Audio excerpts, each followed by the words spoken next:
अगर BP low हो जाए तो बढ़ाने के लिए फल फूल नमक वगैरह खाइए, ज़्यादा बढ़ जाएगा।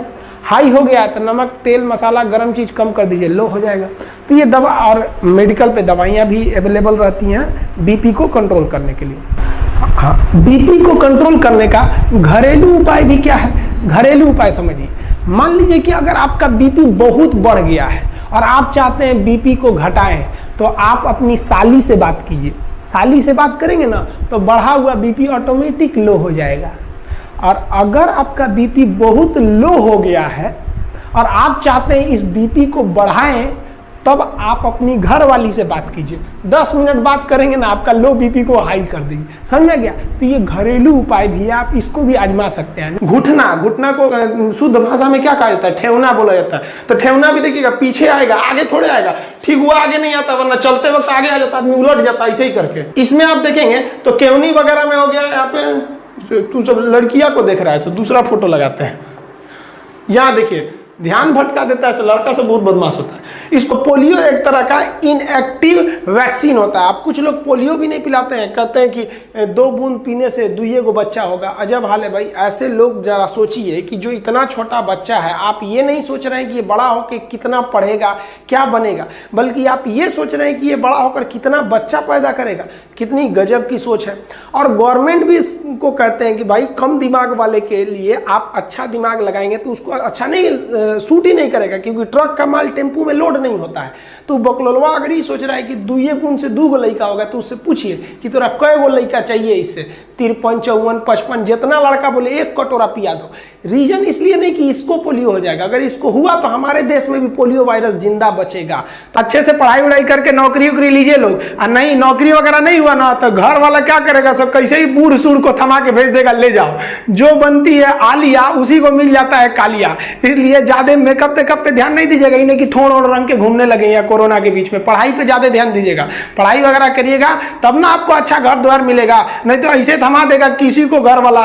कोनो सरकारी नौकरी लेके आएगा, कैसनो रहेगा, एकदम करिया भूचेंग लेके चल जाएगा। इसलिए सब लोग भाई पढ़ाई एकदम दिल से कीजिए। अब कुछ लोगों का कहना है कि भारत को 2 फ्रंट वार झेलना पड़ेगा, एक चाइना से, एक पाकिस्तान से। हमारे हिसाब से ये 1.5 फ्रंट वार है। पाकिस्तान थोड़ी ना लड़ पाएगा भारत से। अब अंदाजा लगाइए ना, पाकिस्तानी सेना प्रमुख बाजवा का क्या कहना है कि पाकिस्तान का जो एरिया है वहां पर जितने हॉस्पिटल है उसमें 50% बेड खाली रहे, क्योंकि इनको पता है कि जो इनकी फौज है ये पिटा के आने वाली है और इनके लिए बेड खाली रहना चाहिए। और साथ ही कहा है कि ब्लड का भी इंतजाम रखिए, क्योंकि इनको पता है भारत वाला बहुत बुरा थूरता है सब, तो ब्लड वगैरह गिर जाएगा, मुंह हाथ फूट जाएगा, तो ब्लड की भी जरूरत है। पहले से ही बेचारे तैयार हैं। वाह, हम लोग की फौज हथियार खरीद रही है, इससे ब्लड ये सब बेड उड खरीद रहा है। अच्छा है भाई, आपको कम से कम पता तो है आपको आपकी औकात। अब आपके दरवाजा में ग्रीस घट गया तो दरवाजा खोलेंगे तो चोय चोय बोलेगा। वैसे ही आपके शरीर में जैसे बुढ़ापा में यूरिक एसिड बढ़ेगा, साइनोवियल द्रव घट जाएगा, अब आपकी हड्डी चोय चोय बोलेगी। तो उसी को कहते हैं लोग गठिया हो लो बाबू को।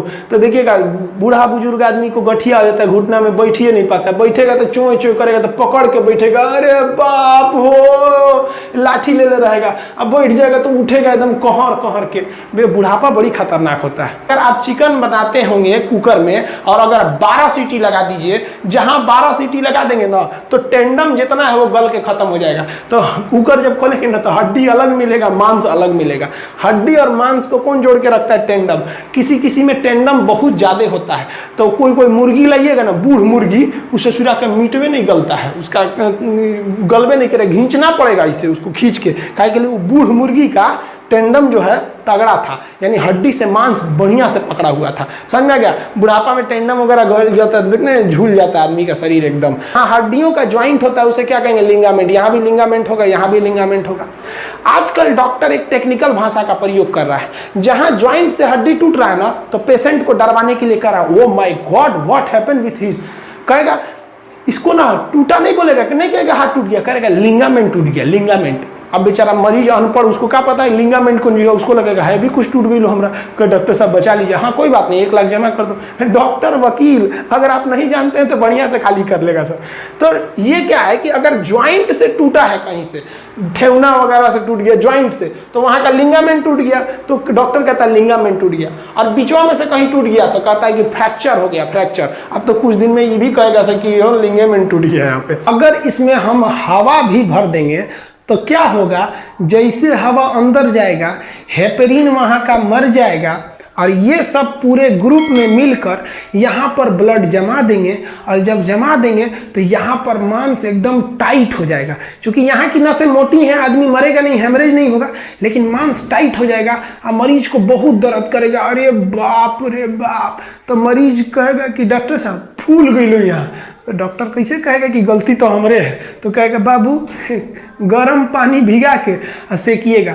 तो मरीज गर्म पानी भिगा के सेकेगा। अरे बाप, अरे बकलोलवा मरीज जब इंजेक्शन लगता है तो खुद देख लिया क्या है, बिना पैसे वो सेवा करते हैं। तो देखिए गवर्नमेंट उनको पैसे देती है और आपको कौन कह दिया थाना में पैसे नहीं लगते हैं? देखिए आप कभी कोई क्राइम कीजिएगा ना तो पुलिस कहेगी हाँ हाँ यही किया था, यही किया था, और जैसे पैसा दे दीजिएगा तो कहेगी ना ना ना ना नहीं किया था।